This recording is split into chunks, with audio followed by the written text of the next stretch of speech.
안녕하십니까? 네, 올 때마다 인사하는 것 같긴 하지만 그래도 또 위스콘신의 메디슨에 있는 김학선 신부라고 합니다. 오늘 아침에 7시에 미사를 하다 보니까 주보에 제 이름이 멋지게 나와 있더라고요. 그래서 이게 그런 거구나 라고 생각을 했는데, 그럼 미리 제가 좀 이렇게 오늘 이차원금을 메디슨을 위해서 하는 건 줄 알았으면 알았었는데 그 좀 준비를 좀 더 할 걸 그랬구나라는 생각이 들었습니다. 그 며칠 못 먹은 것처럼 좀 살도 좀 빼보고 좀 불쌍해 보여야 될 텐데, 근데 아시겠지만 저 같은 사람들은 며칠 굶는다고 티도 안 납니다. 네, 미사 전에 잘 빼왔는데 네, 오늘 이 미사를 하기에 앞서서 어떤 강론을 준비해야 하는지 고민을 많이 했는데, 강론은 그날 복음에 맞춰진 해설이니까 그렇게 하는 것이 맞겠다 생각해서 오늘 저의 복음 묵상을 나누도록 하겠습니다.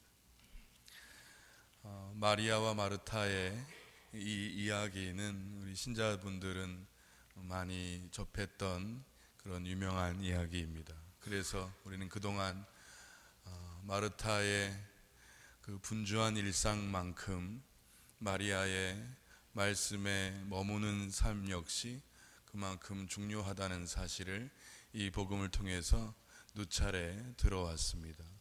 또 한편으로는 구약의 카인과 아벨의 이야기를 우리는 기억하게 됩니다. 마르타와 마리아라고 하는 이 자매의 이야기가 비극적인 결말을 맺지 않게 된 것은, 아벨과 카인의 이야기에서 그렇게 비극적인 결말이 그대로 이어지지 않은 것은 과연 무엇 덕분이었을까? 자신의 몫에, 또 자신이 하고 있는 것에 최선을 다하고 그것에 하느님의 인정을 받는 것이 얼마나 중요한가 하는 것에 대해서도 묵상해 왔습니다. 오늘 저는 답이 없는 질문을 할 계획입니다. 하루가 멀다 하고 전해지는 뉴스들이 있습니다. 대형 테러와 또 그로 인한 비극적인 참사에 대한 뉴스들이 이 시대가 어디로 가고 있는가 하는 것을 심각하게 묻게 합니다. 가깝게는 80여 명이 사망한 프랑스 니스에서부터 350여 명의 사상자를 낸 이라크 바그다드에 이르기까지, 그리고 이 미국 내에 도사리고 있는 테러에 대한 위협과 두려움, 이렇게 수많은 일들 안에 죄 없이 죽어간 많은 사람들의 이야기가 있습니다. 이들의 소식을 듣고 있으면 어디서 언제 일어날지 모르는 이런 일들에서 그저 우리는 오늘 운 좋게 살아남은 이들입니다. 종교와 신의 이름으로 그러한 일들을 벌이지만 신의 가르침과 정신에는 한없이 동떨어져 있는 일들입니다. 스스로 만들어내는 권력의 지배, 그리고 그것에 대한 헤게모니를 위해서 희생을 강요하고 또 스스로도 그 희생을 강요받고, 이러한 악의 쳇바퀴는 언제쯤 멈추게 될까? 그들의 세계 반대편에 존재하는 또 다른 지배 헤게모니는 정의와 평화의 이름으로 너희를 용서하지 않겠다 라고 하면서 오히려 세력을 키워내고 적당히 이용했으니 언제쯤 이 테러와 이로 인한 참사의 위협이 사라지게 될까? 한국에서도 군사 무기의 한반도 배치에 대한 이야기로 많은 이들이 갈등을 겪고 있습니다. 그 실효성에 대한 이야기에서 이제는 지역 이기주의의 이야기로 넘어간 것 같습니다. 또 최근 고위 교육 공무원의 시민 99%는 먹이만 주면 좋아하는 개, 돼지라고 한 발언으로 많은 이들이 충격을 받았습니다. 그것은 1%의 자본을 가진 지배 세력이 그런 생각을 지금껏 가졌던 것을 몰랐기 때문이 아니었습니다. 그렇게 돌아가는 세상에 살면서 늘 터져나오는 눈물을 참고 있던 터에 제대로 뺨을 맞은 격이기 때문에 더 서글펐던 일입니다.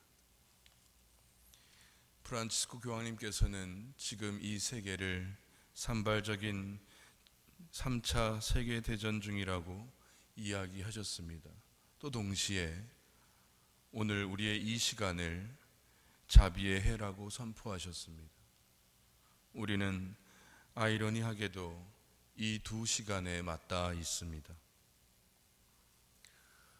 마리아는 예수님 곁에 앉아서 그분의 얼굴을 올려다보며 그분의 입에서 나오는 말씀에 집중하고 있습니다. 마리아는 무엇을 물어봤을까요?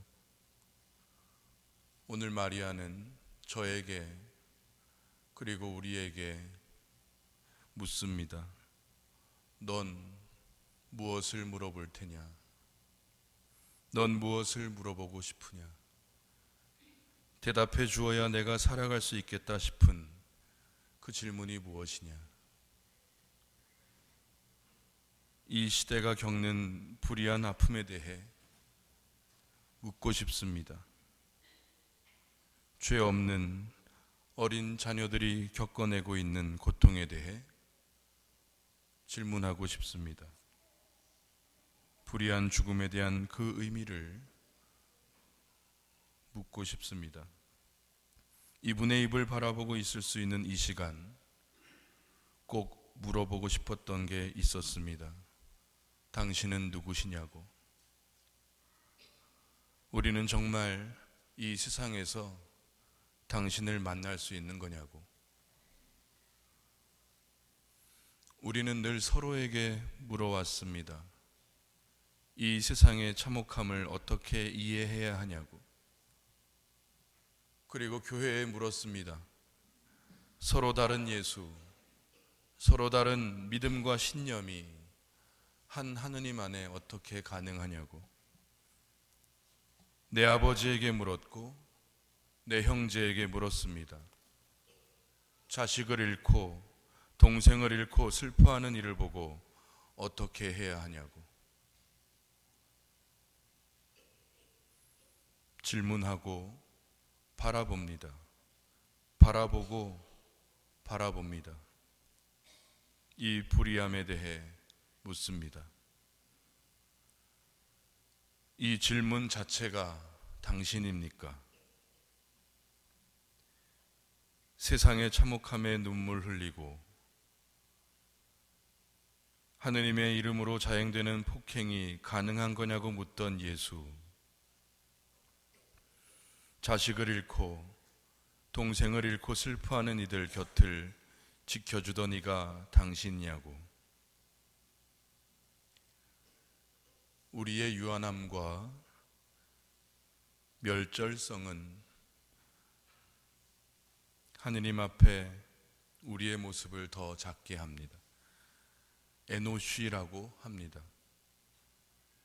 사람이 처음으로 신의 이름을 부르게 되었을 때 그렇게 부르기 시작했던 바로 그 시기에 그 사람은 신을 향해 이와 같이 외쳤습니다. 사람이 무엇이기에 당신은 그 존재를 기억하십니까? 시편 8편의 말씀입니다. 사람은 자신의 삶과 죽음에서 분명히 아는 것이 있습니다. 그것은 삶이 아니라 오히려 죽음입니다. 사람은 왜 세상에 왔는지, 그리고 왜 이 시기에, 이 시간에 여기에 태어났는지 모른 채 던져진 존재입니다. 하지만 죽음이라는 어둡고 긴 터널이 기다리고 있다는 사실만큼은 확실히 압니다. 인식의 유한함과 생명의 유한함을 바라보면서 사람은 자신만의 세계에서 눈을 들어 하느님을 바라보고 이웃을 바라보게 됩니다.